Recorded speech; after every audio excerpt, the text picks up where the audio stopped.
Ghana is said to be on course to successfully meeting the Sustainable Development Goal on water, but not every part of the country is making enough progress.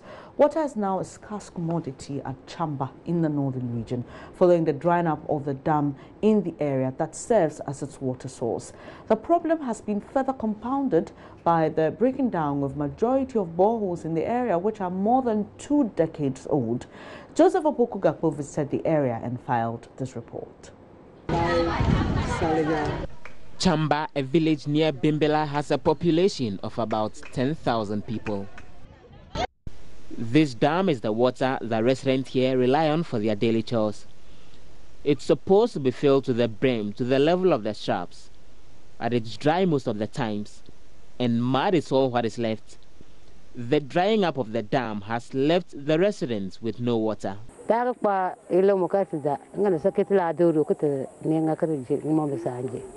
so what she's saying is that they don't have any source of water. They know that there are some few boreholes, but some of them you go and you have to pay money, which she doesn't have money to go and pay. So she's compelled to come and fetch this one and go and manage it.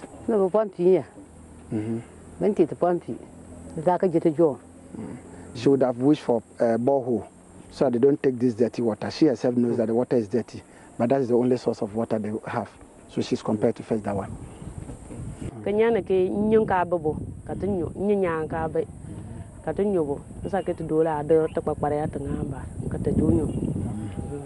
What she says is that it's actually far from her place, but this is the only source of water, and the water is not even good. But she has no other place to go and fetch water from. So that is why she's compelled to come here. As we have come to see her fetching this water, is it not pitiful? The residents here now have to rely on this almost muddy source of water to cook and bathe, although animals also drink from it. Anytime we take it, we'll fall sick. And if you face this water even to drink and your eyes see, how do you yourself feel it? So we are suffering. We are suffering. When you say you've been falling sick, what kind of sickness has it been causing you? Yeah, stomach pains, and this many of us are running diarrhea and other things. We are appealing to government. We are on our knees. We are appealing. Feel pity for us and give us water. We are on our knees. We are suffering a lot. The community has about 14 boreholes serving the about 10,000 people. But about 8 of them are broken down, and the rest are usually under pressure. The boreholes are more than 20 years old, and they break down frequently, even after repair. Assembly member for Chamba West electoral area, Biwati David Nyajedo, says the community needs more boreholes and the dredging of the dam itself. Government and those in power should just pity us. We need water. So the Community Water and Sanitation Agency is mandated to facilitate the effective provision of sustainable, potable water and related sanitation services, as well as hygiene promotion to rural communities and small towns through resource mobilization, capacity building and standard setting, with the active participation of major stakeholders. Mohammed Ibrahim Atoko is the Chief Planning and Investment Analyst at the Community Water and Sanitation Agency. Great to have you here, sir. Yeah. So, great foundation with spelling out what your mandate is. How is your work going, and how far have you come in meeting your mandate as an agency? Yeah, thank you very much. And I want to say hello to our viewers, especially those in the WASH sector. WASH means water, sanitation, and hygiene. So the Community Water and Sanitation Agency was set up in the year 1998 by Act 564. And I think you've eloquently stated our mandate, what we are supposed to be doing as an agency. But 1998 has been a long time coming. Yes. Have you been able to meet that mandate, and how far have you gone with it? Even before 1998, we were a division under the then Ghana Water and Sewerage Corporation. And we were, at that time, managing the National Community Water and Sanitation Strategy, program, which was launched in 1994. So we were made an autonomous organization. Yeah, that's fair enough. We just want to understand. And at that time, when we started, coverage of water to rural communities and small towns was about 25%. Okay. We've been able to increase the coverage from that time up to the end of 2017 to 62.13%. That is a very significant jump.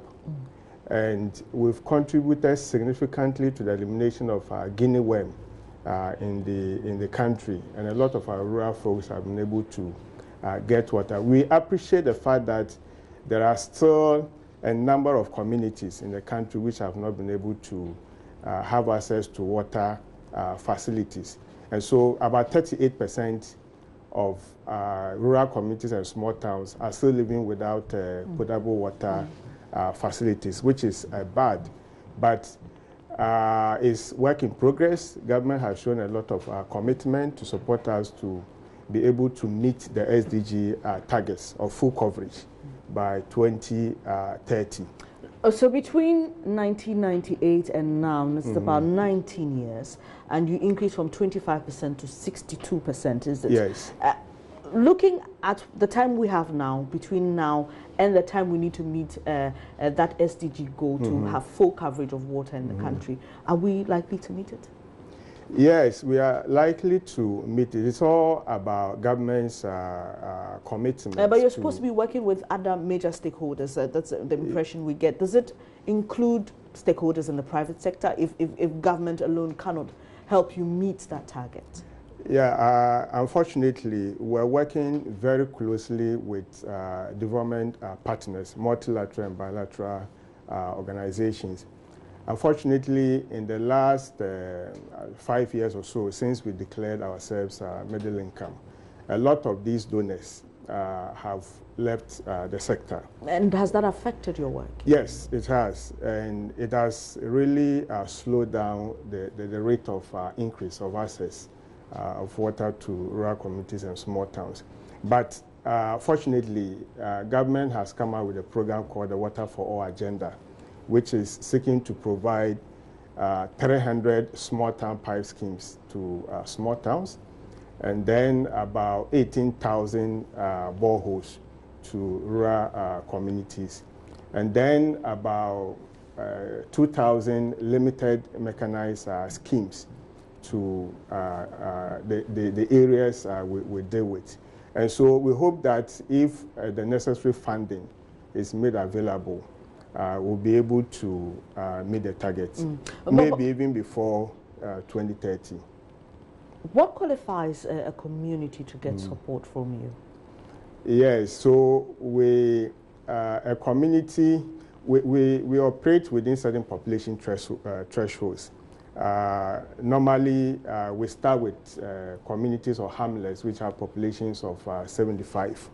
And for those communities, we give them hand-dug wells with a pump.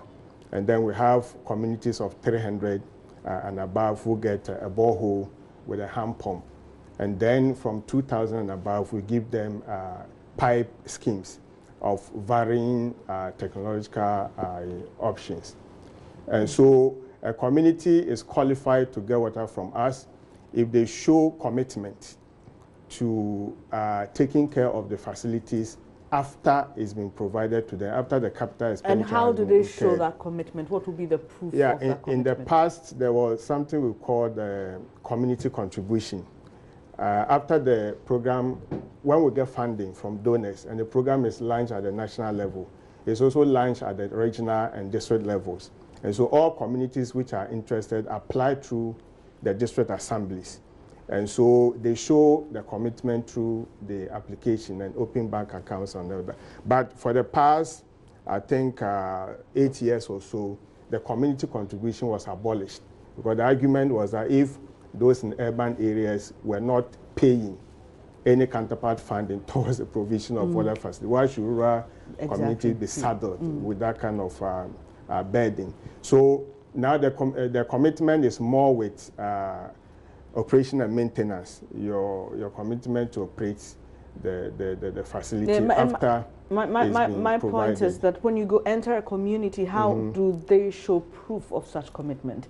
Is it by word of mouth? Is it by signing a contract? What exactly do they need to do? Yeah, the chiefs and opinion leaders are supposed to call their people and have deliberations with them that this is what government is bringing to us, you know, and then you also look at the community, whether there are any communal violence, you know.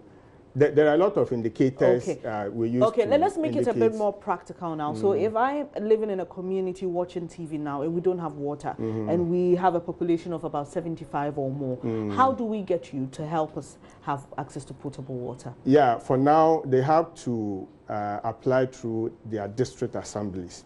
Because we are, until now, I don't know whether there's time so that I talk about the reforms. Maybe if you can just make it brief. The reforms we are introducing into the sector. Maybe we should just make it brief about how to get access. Because for many people, that's their concern. We need water and we need it now. Yeah, so you are right. So you need to apply through the district assemblies. The district assembly compiles all those who are interested.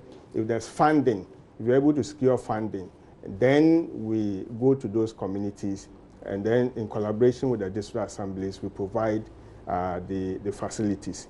But just to introduce something brief, if you don't mind, I heard in your interview with the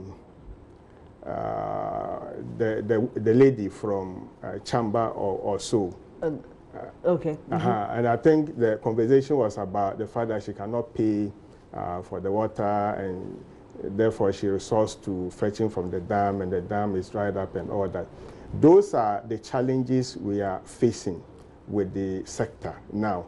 Indeed, the coverage of 62.13% that I talked about could have been higher if it wasn't because of breakdowns. As I'm speaking to you, at every point in time in Africa, generally, and also in Ghana specifically, a third of the facilities are not working. Okay, but you're also supposed to maintain them, aren't you? As community sanitation water. Yes, we are supposed to backstop. Do technical backstopping with the district assemblies. Okay. And then we have a group at the district assembly called District Water and Sanitation Teams. They are supposed to in turn go to the communities after we have constructed and handed over to them. So clearly there's a break there. Yes. There's a break there. All right. But you mentioned that if you are able to secure funding, you're able to send water. Is it that you don't have money allocated at every point in time? Yeah, you know, I don't know whether you heard the 2017 budget where about 30 million was allocated to the sector. Okay. And at the end of 2017, we didn't really see much from that allocation. So funding is a big problem. Thank you very much for your time, Ibrahim Adoko. He's with the Community Sanitation and Water Agency. Let's go to the Central Tong District of the Volta region, where residents in the Mafi Akukokpo community are being forced to drink from muddy water sources they share with animals because of the absence of clean drinking water. Watch this. Residents here, old and young, men and women, on daily basis, walk for some 15 minutes to get to the nearest water source. This is how the water looks like. Unclean, brownish, muddy, as thick as porridge. Sticks and tree branches lie in them with bubbles brewing all over it.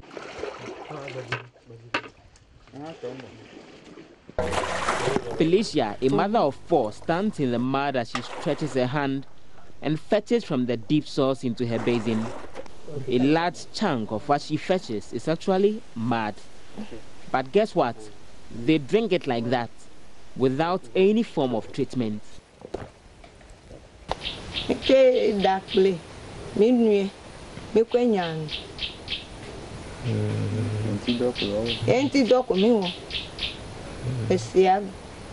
was basically saying that this is the only source of water they have over here.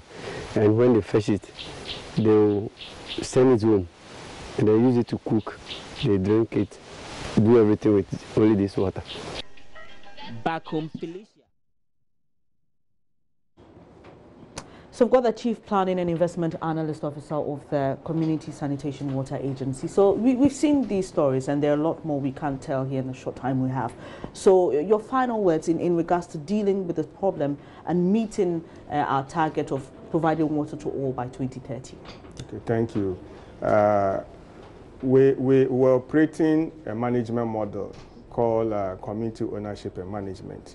Over time, we've realized that the model has reached the end of its applicability because community members do not have the capacity, in our view, to manage the facilities. And so now we want to, especially for the pipe schemes for now, we want to employ professionals, engineers, young graduates from the universities, communication people, finance people, to go down to the communities and manage the systems on a sustainable basis so that we reduce the breakdowns and also ensure that the water, quality issues which are currently bedeviling the water systems are solved so that the communities are able to drink clean water. We also continue to liaise with government and development partners to continue to make funding available for us to be able to deliver the facilities to the 38% of the population which has not been provided with water yet. Okay, thank you very much for your time. Really appreciate your company this morning. This is News Desk.